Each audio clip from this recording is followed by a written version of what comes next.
வணக்கம் நண்பர்களே. கர்ப்பமாக இருக்க பல பேருக்கு வர டவுட் என்ன அப்படின்னா, நான் ப்ரெக்னெண்ட்டாக இருக்கேன் சிஸ்டர். ஆனால் எனக்கு இன்னும் வயிறு தெரிய ஆரம்பிக்கவே இல்லை. வயிறு வந்து சின்னதாகவே இருக்குது. ப்ரெக்னெண்ட்டாக இருக்க மாதிரியே தெரில. இதனால என் குழந்தை எதுவும் வளர்ச்சி இல்லையா, இல்லை இதனால பிரச்சனை ஏதாவது இருக்கா அப்படின்றது தான். அதை பற்றி வாங்க இந்த வீடியோக்குள்ளே போய் பார்க்கலாம். ப்ரெக்னெண்ட்டாக இருக்காங்க அப்படின்னாலே உடனே வயிறு வந்து பெருசாக தெரியணும், பெருசாக தெரிஞ்சால் தான் குழந்தையோட வளர்ச்சி வந்து ஆரோக்கியமாக இருக்குது அப்படின்றதெல்லாம் கிடையவே கிடையாது. ஒவ்வொரு மதருக்கும் அவங்களோட ப்ரெக்னென்சி பேபி பம்ப் அப்படிங்கிறது அவங்க எவ்வளோ ஹைட் இருக்காங்க, இது அவங்களுக்கு முதல் பிரசவமா இல்லை ரெண்டாவது ப்ரெக்னெண்ட்டா அப்படின்றத பொறுத்தலாம் தான் அந்த அவங்களோட பேபி பம்ப் தெரியும் அப்படின்றது வந்து இருக்குது.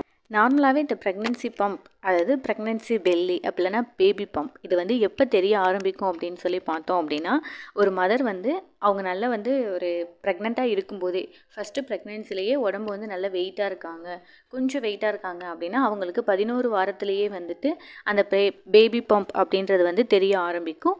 மற்றவங்களுக்கு வந்து மேக்ஸிமம் வந்து 2வது மாதம் லாஸ்ட்டில், அப்படி இல்லை அப்படின்னாலும் 4வது மாதத்தில் தான், அதாவது 16லேருந்து 20 வாரத்தில் தான் தெரிய ஆரம்பிக்கும். இன்னும் ஒரு சிலருக்கு வந்து 7 மாதங்களுக்கு அப்புறம் தான் அந்த ப்ரெக்னென்சி பெல்லி இல்லை அப்படின்னா பேபி பம்ப் அப்படின்றதை வந்து தெரிய ஆரம்பிக்கும். ஏன் அப்படின்னு சொல்லி பார்த்தோம் அப்படின்னா, இப்போ ஒரு சில மதர் வந்து நல்லா ஹைட்டாக இருப்பாங்க. அப்படி அவங்க ஹைட்டாக இருக்கனால அவங்களோட வயிறோட அந்த உயரம் வந்து எவ்வளோ இருக்கும் அப்படின்னா கொஞ்சம் பெருசாக இருக்கும்.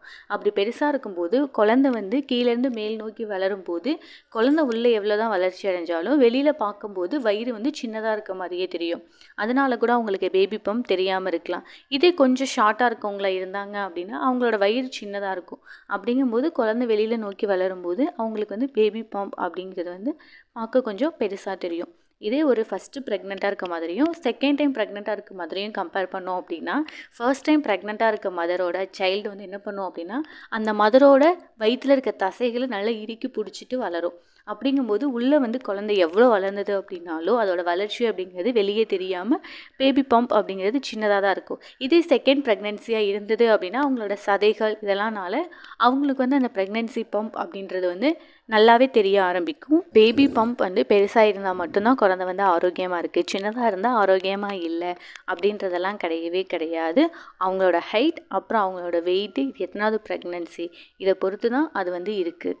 அதனால் ப்ரெக்னெண்ட்டாக இருக்கவங்களா இருந்தீங்க அப்படின்னா இந்த ப்ரெக்னென்சி பம்ப் பேபி பம்பை பொறுத்து பயப்படாமல் நீங்கள் வந்து உங்களோட ஸ்கேனில் வந்து உங்களோட பேபியோட வெயிட் வந்து நார்மலாக இருக்கா அதை மட்டும் நீங்கள் மனசில் கன்சிடர் பண்ணிவிட்டு நல்லபடியாக ஹெல்த்தியான ஃபுட்டு மட்டும் எடுத்துக்கிட்டாலே போதும், உங்களோட குழந்தை ஆரோக்கியமாக இருக்கும். வீடியோ ரிலேட்டடாக ஏதாவது டவுட் இருந்தது அப்படின்னா கீழே கமெண்ட் செக்ஷனில் கமெண்ட் பண்ணுங்கள். நன்றி.